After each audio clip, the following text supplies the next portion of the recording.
अस्सलामुअलैकुम। मैं हूं असलम ख़ान और आप देख रहे हैं मेरा YouTube channel AK current affair. आज हम बात करेंगे कल के प्रोग्राम जो 1 जुलाई को जो प्रोग्राम हुआ काशिफ अब्बासी साहब का ऑफ द रिकॉर्ड में उन्होंने जो बात की। मुझे काशिफ अब्बासी साहब का एक दूसरा जो था रूप वो मुझे नज़र आया। एक उनका जो फेस था वो मुझे नज़र आ रहा था 2007 से, जब वो लाल मस्जिद के सामने खड़े होकर वो उसकी रिपोर्टिंग कर रहे थे और उसके बाद अपना जो उनको स्लॉट दिया गया उसमें अपने टैक्स के पैसों की जो वो टैक्स पे कर रहे थे उसके लिए डिफेंड कर रहे थे। उनके चेहरे पे एक गुस्सा था और वो अग्रेसिव होके वो अपने टैक्स के पैसों के बारे में पूछ रहे थे गवर्नमेंट से। और एक कल मुझे उनका फेस देखा जो कल के प्रोग्राम में था, जिसने मुझे मजबूर किया कि मैं उस पर डिस्कस कर सकूँ ना। तो मैं विद रिगार्ड उनसे ये अर्ज़ करना चाहता हूँ, इससे पहले कि मैं उनसे बात उस प्रोग्राम के ऊपर डिस्कस करूँ, मैं अपने अजीम शायर अहमद फराज साहब से अपनी वो मुलाकात और उनकी जो बातें थीं वो मैं ज़रूर यहाँ कोट करना चाहूँगा, क्योंकि वो इससे रिलेटेड हैं, इस प्रोग्राम से रिलेटेड हैं।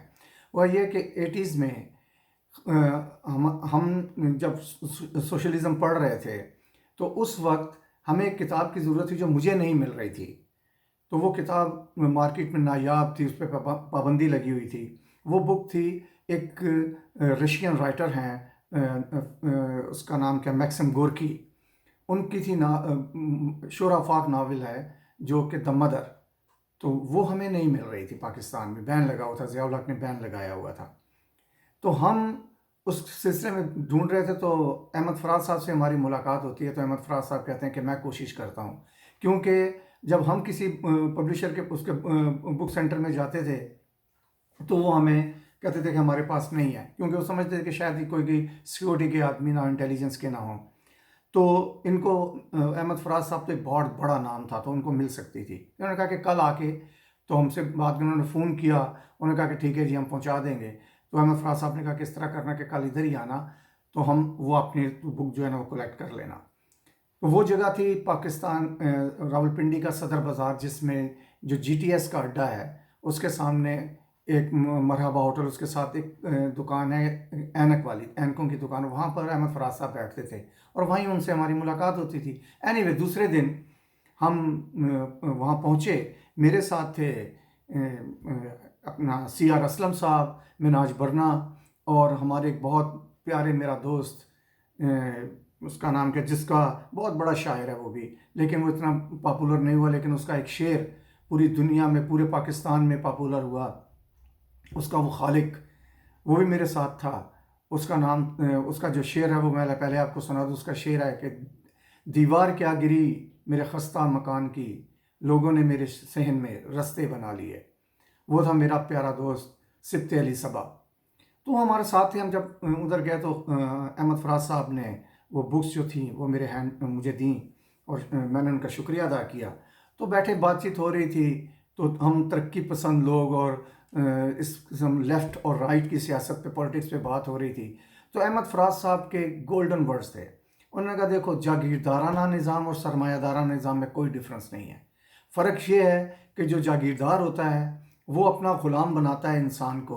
वो जो उसके ग़ुलाम बनते हैं उनको पता होता है कि वो उनके ग़ुलाम हैं। खौफ और डर से वो ग़ुलाम बनते हैं और वो ख़रीदे जाते हैं, अपने आप को वो बेचते हैं, उनको मजबूर किया जाता है कि वो बिकें।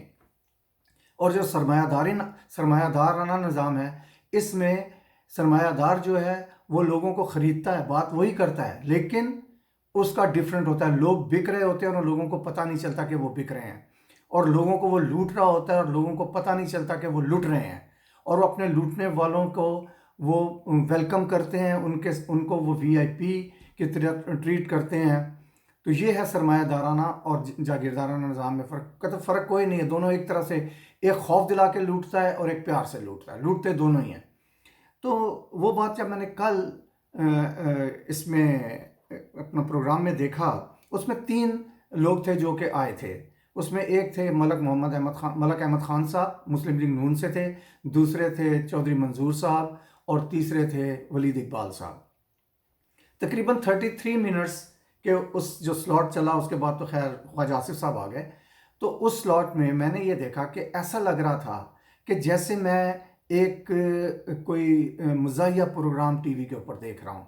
क्योंकि लोग जो देखते हैं वो लर्न करते हैं, वो डिस्कशन से वो लर्न करते हैं। मेरे जैसे स्टूडेंट जो हैं वो लर्न करते हैं कि क्या डिस्कशन हो रही है, लोग क्या बात कर रहे हैं, उनकी उस बात से हम सीखते हैं कि उनकी पॉलिसियाँ क्या हैं, वो क्या कुछ है।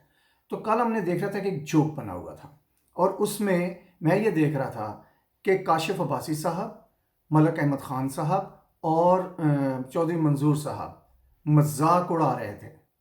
मजाक उड़ा रहे थे उस आदमी का जो कि एक डिफेंड कर रहा था नवाज शरीफ को, एक डिफेंड कर रहा था जरदारी को और एक डिफेंड कर रहा था इमरान खान को। अब मैं यहाँ आपको एक बता दूं, जो डिफेंड कर रहा था नवाज शरीफ को और जो डिफेंड कर रहा था जरदारी को, उसके ऊपर एलिगेशन था कि उसने पाकिस्तान के टैक्स पेयर का पैसा चोरी करके बाहर के मुल्कों में लेके गया और टैक्स का पैसा जो था, जो गरीब आवाम पे लगना चाहिए था, वो उसने अपनी ज़ात पे इस्तेमाल किया। ये उन पे एलिगेशन है और किसी पे प्रूफ भी हो चुका है, नवाज शरीफ पे प्रूफ हो चुका है। उन दो लोगों को डिफेंड करने के लिए ये दो शख्सियत वहाँ पहुँची हुई थी। और तीसरा जो इमरान खान को डिफेंड कर रहा था, उसका ये केस था कि जो इमरान खान है वो इनसे टैक्स पेयर के पैसे को लूटने की वजह पूछ रहा है और उनसे उसका हिसाब मांग रहा है। ये थी दो रीज़न जो दो वहाँ पर पार्टिसिपेट्स बैठे हुए थे पार्टीज़ के, तो वो अपने आप को डिफेंड करने के लिए अपनी लीडर्स को। तीसरे थे काशिफ अब्बासी साहब। अब मैं ये देख के हैरान हो रहा था कि काशिफ अब्बासी साहब का जो मजाक उड़ाने का अंदाज़ था, जो पूरा आप स्लॉट चला के देखें, जिस तरीके से काशिफ अब्बासी साहब ने वो प्रोग्राम किया, मंजूर साहब और मलक अहमद ख़ान साहब, वो जोक लग रहा था कि पाकिस्तान में इस वक्त सब कुछ ठीक है। जोक है कि वो काशिफ अब्बासी जो अपना टैक्स का पैसा के हिसाब मांग रहा था आज से 8 साल पहले, 7 साल पहले, 5 साल पहले, कि मैं टैक्स तो आप लोगों से ज़्यादा देता हूँ, मेरा टैक्स का पैसा कहाँ गया।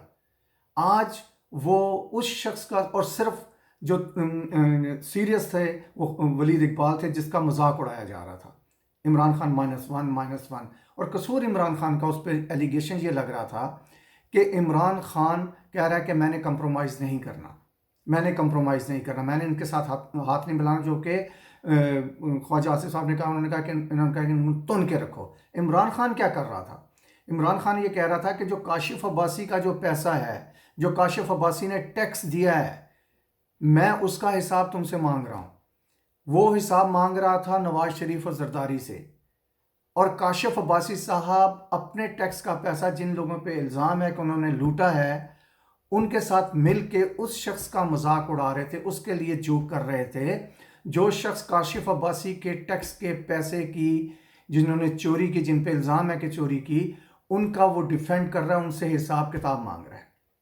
ये था वो काशिफ अब्बासी जो आज से मैं इसको 7 साल 8 साल पहले जानता था, और वो काशिफ अब्बासी जो मैंने कल देखा।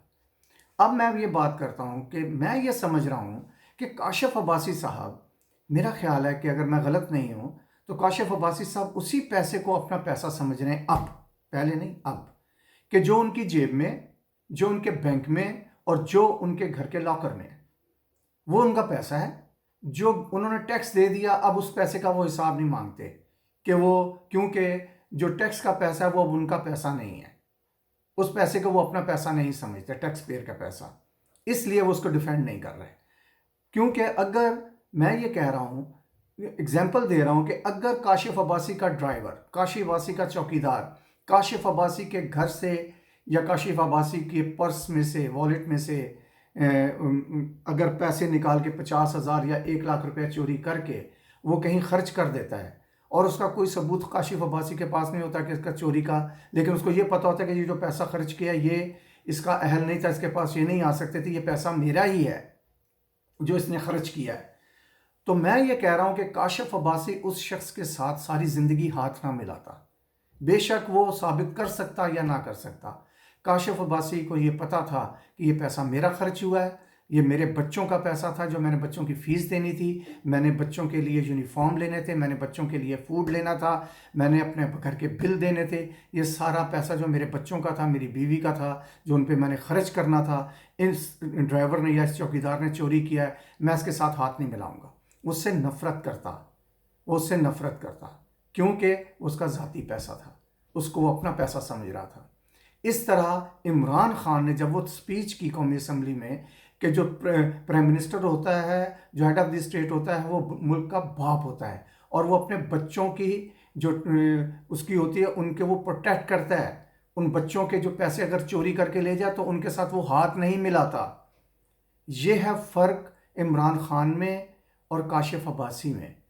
ठीक है, मैं कंपैरिजन नहीं कर रहा, मैं उसकी बात कर रहा हूँ कि अगर वो इमरान खान जरदारी से या नवाज शरीफ से हाथ नहीं मिला रहा, उसकी मेन रीज़न ये है कि उसने काशिफ अब्बासी का पैसा लूटा, जो काशिफ अब्बासी ने टैक्स के में पे किया, कि वो टैक्स का पैसा काशिफ अब्बासी के जो बच्चे हैं उनकी तालीम पे लगे, उनकी सेहत पे लगे। वो पैसा जरदारी और नवाज शरीफ चोरी करके बाहर के मुल्कों में ले गए और अपनी ज़ात पे खर्च किया। बिलावल के केक पे खर्च हुआ, बिलावल के बकरों पे खर्च हुआ। ये एलिगेशन है और इस सूरत में इमरान खान इस वजह से उनसे हाथ नहीं मिला रहा।